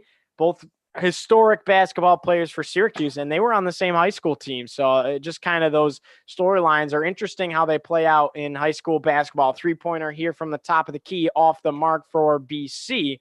And Syracuse has it going the other way. This time, a triple from Buddy Bullseye. And he gets it to go. A big bucket out of Buddy, 79-39. This is a 40-point lead right now for Syracuse with 8:11 to play, Kyle. Yeah, I mean, this seems to be the biggest split in the lead that Syracuse has ever made this season. They've played against Rider, where they won by exactly 30 points. So it's good to see that Syracuse continues to put their foot on the gas. Oh, my goodness. Buddy Boeheim, a behind-the-back dish. Woody Newton slams it home. It's all Syracuse on the floor at Conti Forum. 81-39, 7:53 to play. That was electric. I got excited. That's an emphatic slam on the inside right there. Look at that. Behind the back. What a feat. These boys are looking really athletic on the inside right now. A timeout on the floor for Boston College. Syracuse not only running away with this, a 40-plus point lead. And if you told me that would be the case coming into it, I don't know that I would have believed you after watching how this team played against Rutgers. They clearly took that as a momentum booster. Buddy's been very hungry to get on the court, his dad said.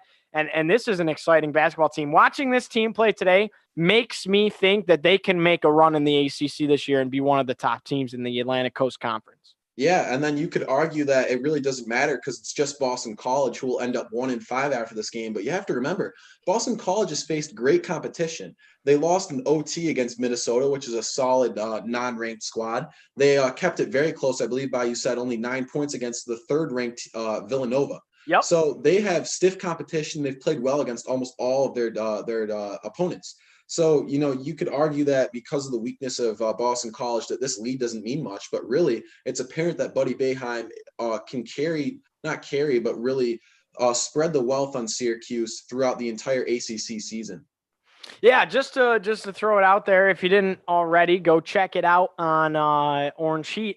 Did an interview yesterday with Syracuse football linebacker Michael Jones. It was a fun one, so definitely go check that out. He was phenomenal this season for Syracuse. Led the team in tackles with 69, forced 3 fumbles this year, intercepted 4 passes this year as a linebacker. Absolutely incredible.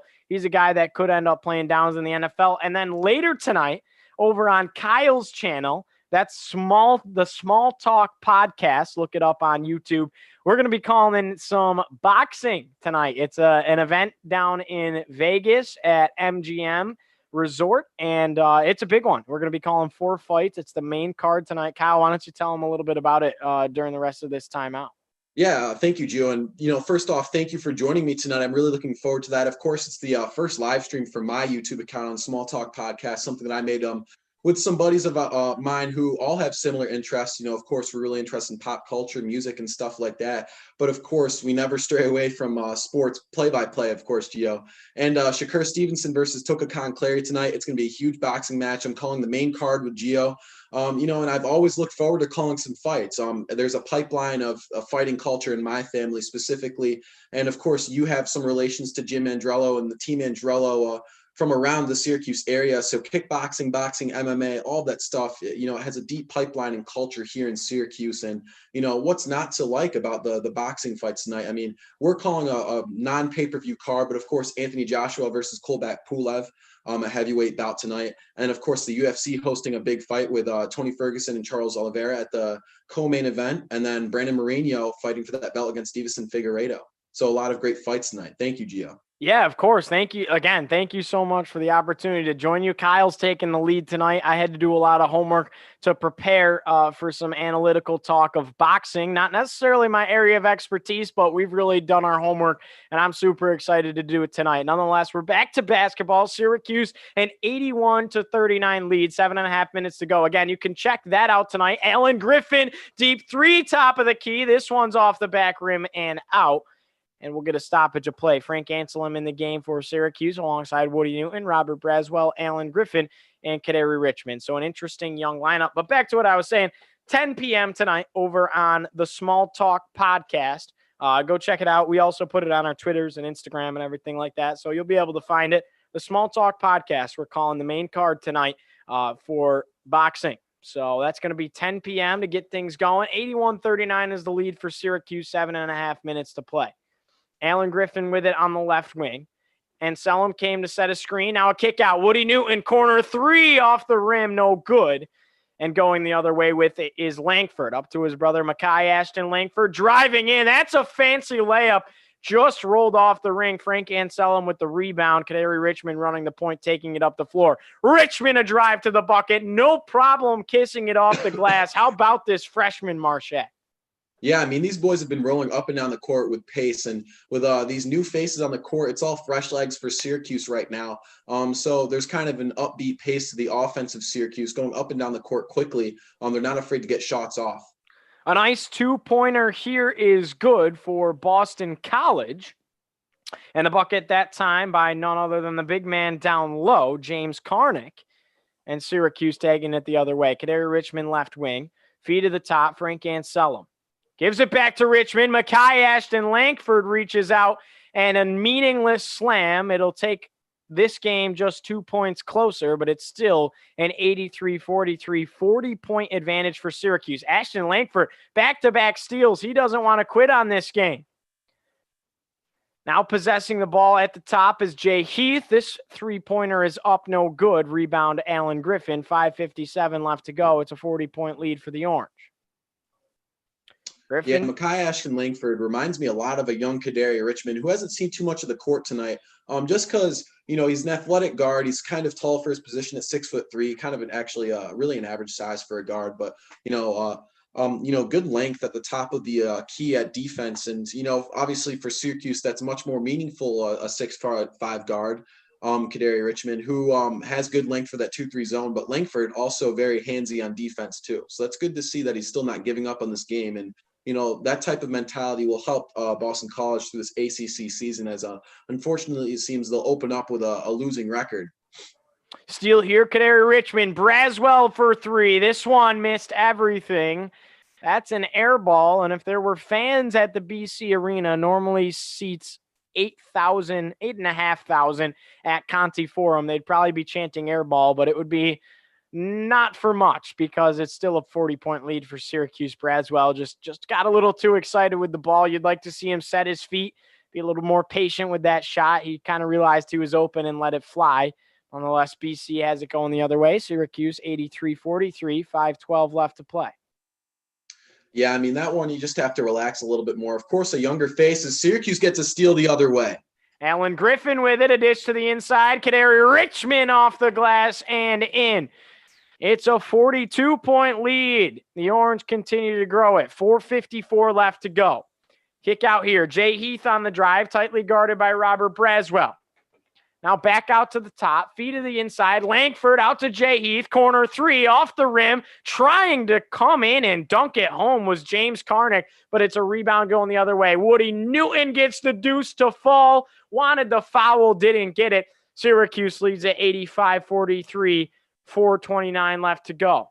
Three-pointer from the corner for BC. This game moving at a very fast pace right now. Andrew Kenny, the sophomore forward, standing 6'6", 205 from Seattle. First time we've said his name tonight. 85-45, 4:21 left to go. This game really moving fast. BC not showing any quit, but Syracuse getting some younger guys in here as well. Yeah, I mean, now that this game has been split wide open by Syracuse, you're going to see newer faces on the court. Maybe even perhaps at the end, we'll see some of the walk-ons get on for all we know. Boeheim certainly does that in the garbage minutes that are left. But yeah, all younger faces who have been fighting to get on the court all season for Syracuse, and Boston College putting some newer faces on too. So you'll see the pace pick up because of that. 87-45 is the score. 4 minutes to go. Three-pointer. Alan Griffin. A step back pop. Money. 90-45. 4 minutes to go. Block on the inside. Jesse Edwards, but it's going to be a foul. Alan Griffin, 19 points tonight. He's 7 for 11 shooting, and he's having himself another dynamic performance. The question mark going into this season was who's going to replace Elijah Hughes off to the Utah Jazz. And Kyle, I don't think it's a question anymore. I'm not saying it's Alan Griffin. What I'm saying is this is a team effort. everybody's able to score this year. And that's really been the cause of really supplementing the points that Elijah Hughes was able to produce when needed last year. I don't think there's one guy to fill that void, but Alan Griffin playing the same spot at the 3, certainly doing a good job making an argument for it. Oh, yeah. I mean, well, I can't help but agree with you. I mean, if we look at the numbers, 17 points for Boeheim and Girard, 19 points for Alan Griffin, 10 for Dolezaj, and 14 for Quincy Guerrier. So a couple of guys who could certainly get into double figures, if not triple figures, if they continue to stay on the court. Of course, younger faces getting on right now for Syracuse, but they've spread the wealth well. It isn't just Alan Griffin who's filling in at Elijah Hughes' wing spot.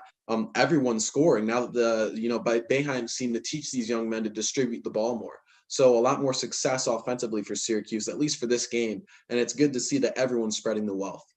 It's a 90-46 lead for Syracuse right now in Conti Forum. And everybody on Twitter right now, Syracuse fans, saying they want to see 100.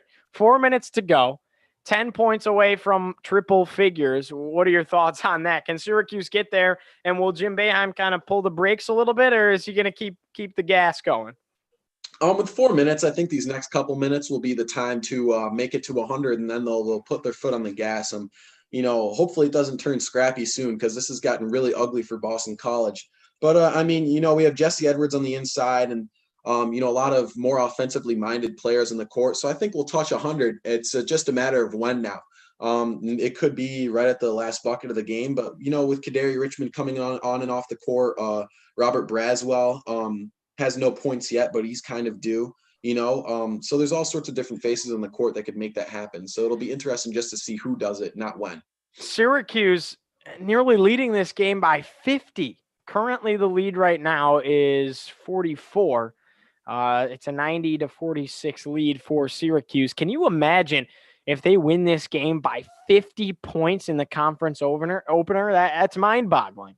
Well, that would be certainly something for their confidence coming into this later ACC schedule. Of course, like you said, the ACC has been a little bit weaker than usual this season. Duke opened up with a couple of losses, and we've seen Virginia fall to the University of San Francisco, which is a decent team nonetheless, but not a team that Virginia should be losing to. Of course, they felt the impact of losing Kyle Guy in this previous draft. He was a great guard when they had him, and I remember him giving Syracuse plenty of trouble when he was over at Virginia. So there's some weak spots in the ACC, and this is all the confidence that Syracuse needs to continue this momentum and success going into the ACC, especially, following a loss to Rutgers. I mean, that's got to be tough going into the ACC with a 3-1 record when it could have been 4-0 in a very close game against a ranked opponent.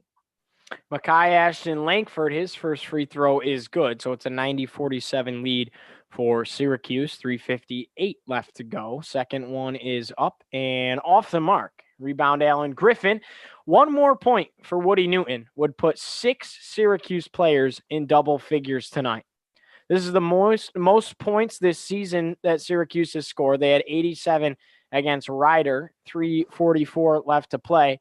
Kadary Richmond running the point for Syracuse. Frank Anselm comes and sets a screen. They're running a 2-center set right now in there. Frank Anselm as well as Jesse Edwards. Some confusion, only 3 seconds in the shot clock. Braswell's going to have to chuck up one from the elbow. This one rattles around, unable to get it to go. Alan Griffin the rebound. Braswell a deep 3 from the top of the key. No good. Edwards tried to slam it home, but instead it's Langford with a rebound. So Syracuse, I don't know, it's getting a little close. Maybe they won't hit 100, but they're trying to nonetheless. Now a drive here, kick out, 3-pointer is up and no good. Rattled around a little bit there and unable to get it go that time was Andrew Kenny. Syracuse has it going the other way, Kyle. Yeah, playing like that, Syracuse definitely won't score 100. That got really messy, and it's good to see that they can still offensively rebound, but they need to just slow down the game a little bit. Well, it might hit 100 if Alan Griffin keeps doing that. A 3-pointer from the right side for Alan Griffin. He is hype. A bucket on the other end. Interior foul for Robert Braswell, and a chance at a 3-point play for James Carnick, the senior, 6'9", 230 out of British Columbia for Boston College. It's a 93-49 lead for Syracuse right now. 2:40 to go. Again, who would have thought? Yeah, what a mess it's been thus far. I mean, it's kind of been like this all game where it goes up and down the court ever since 5 minutes ago when we got younger faces on the court. You kind of see that, these freshmen who get on, they're a little sloppier, of course, but just as athletic as their counterparts who are starting for both squads. So, you kind of see it get up and down the court quickly, and there's, offensive rebounds, there's deep threes shot up, there's air balls. It's kind of a mess, but you love to see it. Edwards a tough two. That one falls, and Syracuse now 95-50, 5 points away from triple digits, and it would be a 50-point lead. 2:33 left to play.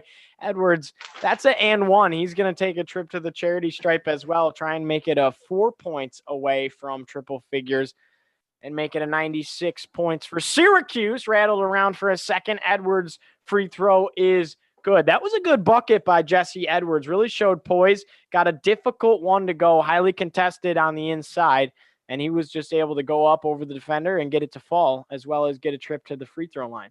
Yeah, just something to note here for both Syracuse and Boston College as a steal goes the other way. Richmond an easy two, and it's 98-50, 2:11 to play here in Conti Forum. Syracuse laying it on the Eagles. They don't quit.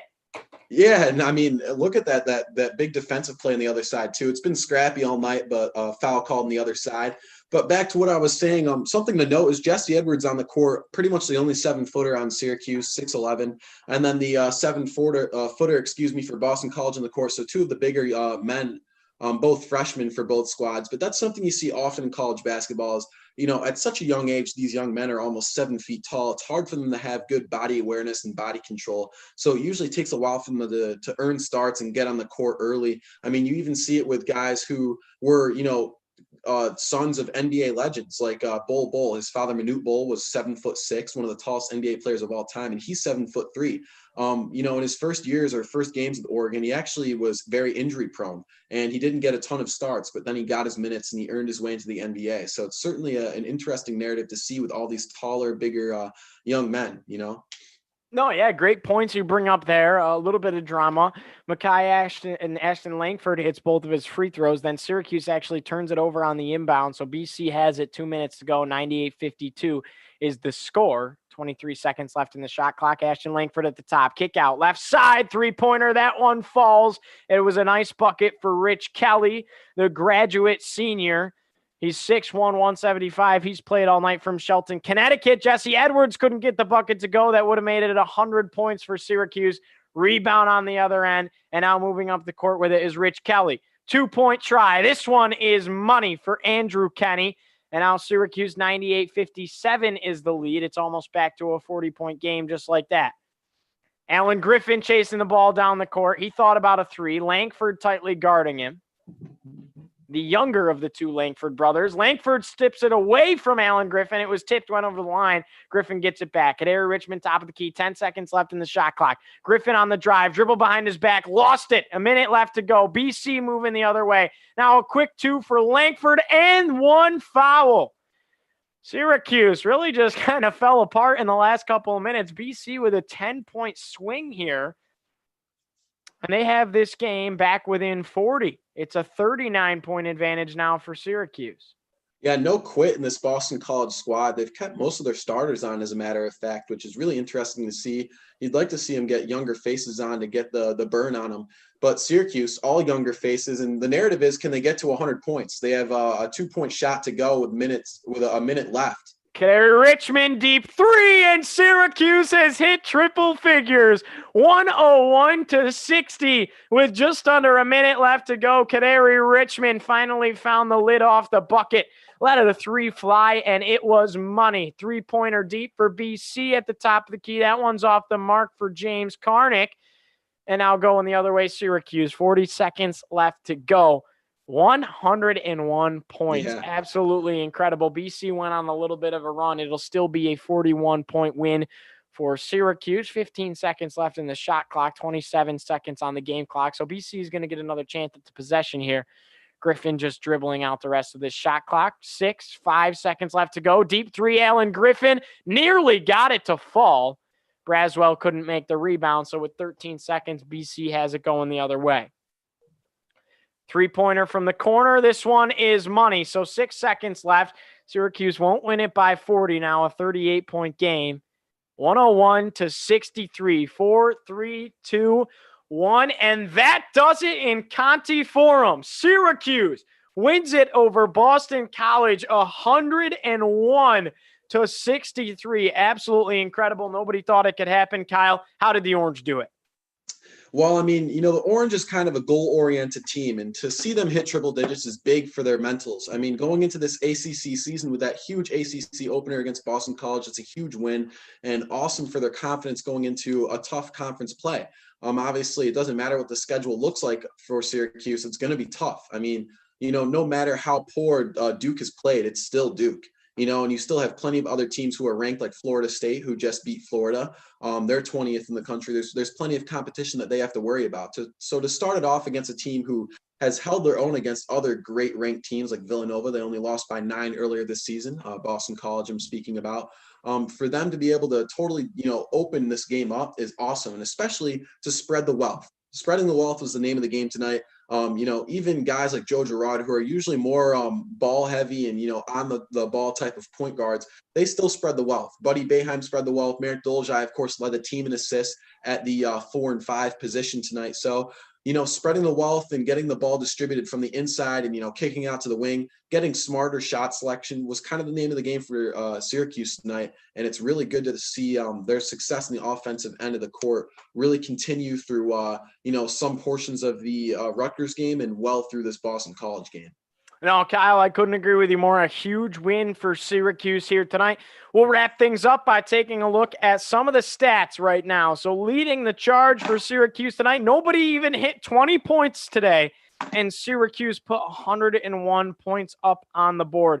That's absolutely incredible if you ask me. Just kind of refreshing ESPN here. Sometimes it doesn't like to give you the full score here because it still says that Syracuse scored 96 points, but they scored 101. So, Kyle, can you get it up there, or are you able? Yeah, absolutely, Gio. On here it says for me 14 points for Guerrier, 10 points for Dolezaj, 19 for Griffin, and then 17 apiece for Boeheim and Girard. So spreading the wealth well. And then even off the bench, Kadari Richmond finally started scoring. In that first half, he's actually coming into it with no points, and then he gets a couple of buckets and a three-pointer. So he leaves with 7 points, and then 9 for Woody Newton, and then 3 for Jesse Edwards. That's the name of all the scorers tonight, but everyone did their part. You see some rebounds and assists for people who didn't score, like Braswell and Anselim. So everyone got on the court, even the younger faces.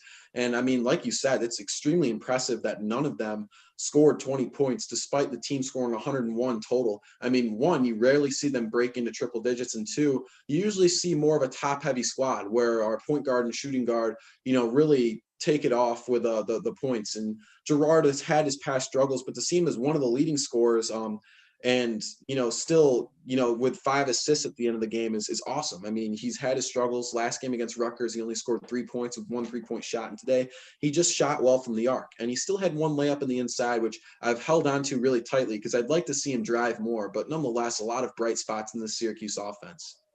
Yeah, absolutely, Kyle.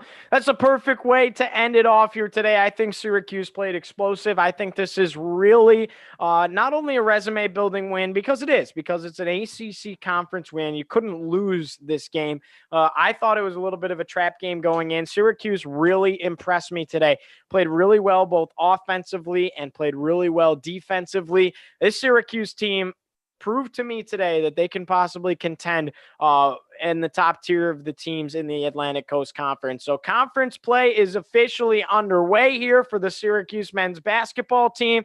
They move on to 4-1 on the season, hoping that Rutgers game was just a blip on the radar, that they played the Scarlet Knights really closely as well. And they didn't have Buddy Boeheim or Barama Sidibe. Sidibe should be back in about 2.5 weeks. And Syracuse basketball season is full in effect and underway. So again, if you didn't already, go check out the Michael Jones interview. Syracuse doesn't play again till next Saturday against Buffalo, but you already know that Kyle and I will be on the call for that one. time is still to be announced, but that'll be next Saturday, a week away, against UB inside the Dome. Then Tuesday against Notre Dame. Lots of events coming up for Syracuse. We're thinking about maybe calling an NFL game, maybe not tomorrow, but if we do Monday or Thursday, maybe. We'll see.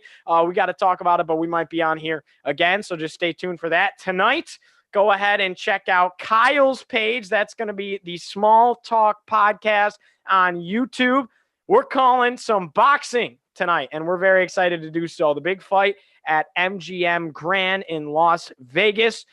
This one's going to be top-ranked. ESPN is who's sponsoring this fight, and just really excited to do so. We're going to call the full major card. There's going to be 4 total fights. That one gets going at 10 p.m. and it'll go to about 1 a.m. So we're certainly excited. We're going to drink our coffee and we're going to be ready for that one. So Kyle, any last words today before we conclude? Oh, yeah. Well, thank you for having me. And don't forget to check out the fights tonight. Gio, thank you for calling those with me. It may be a little bit sloppy. Neither of us have ever called boxing, but I'm certainly looking forward to it. My first live stream. So, the first ever on Small Talk podcast, and hopefully something that I'll continue to do. Of course, you and I have very similar interests, just 2 kids chasing their dreams. But the only difference between you and I is just some of the sports that we like. And I'm glad that you decided to take a stepping stone in your sports career by calling boxing with me, because I promise you it is not easy. It's a very difficult sport to talk about and to learn, as we, learned studying about for the fights last night. So there's all sorts of intricacies and idiosyncrasies in that sport that you need to learn very quickly. And I'm looking forward to both of us trying to sound professional tonight, calling those fights. Shakur Stevenson versus Toka Khan Clary, kind of another stepping stone in his career. All sorts of stuff to be excited for tonight, Gio. Oh, absolutely. I can't wait. And you hit the nail right on the head. It's an exciting challenge. Boxing a little better than I do for sure. But I feel like I've done my homework. We spent a lot of time on it last night. Going to continue to do that throughout the rest of today to get ready for tonight. I feel pretty well versed on all the fighters and the language and everything like that. So I can't wait. Again, thank you for the opportunity to go check that out tonight. 10 p.m. is when the live stream will start on the Small Talk podcast via YouTube Live. And that does it for us here today. Syracuse, a big-time victory, 101-63 over Boston College. For Kyle Marchak, I'm Giovanni Heater, and this was a broadcast on Orange Sheet. We'll see you next time. Have a great and safe holidays, everybody.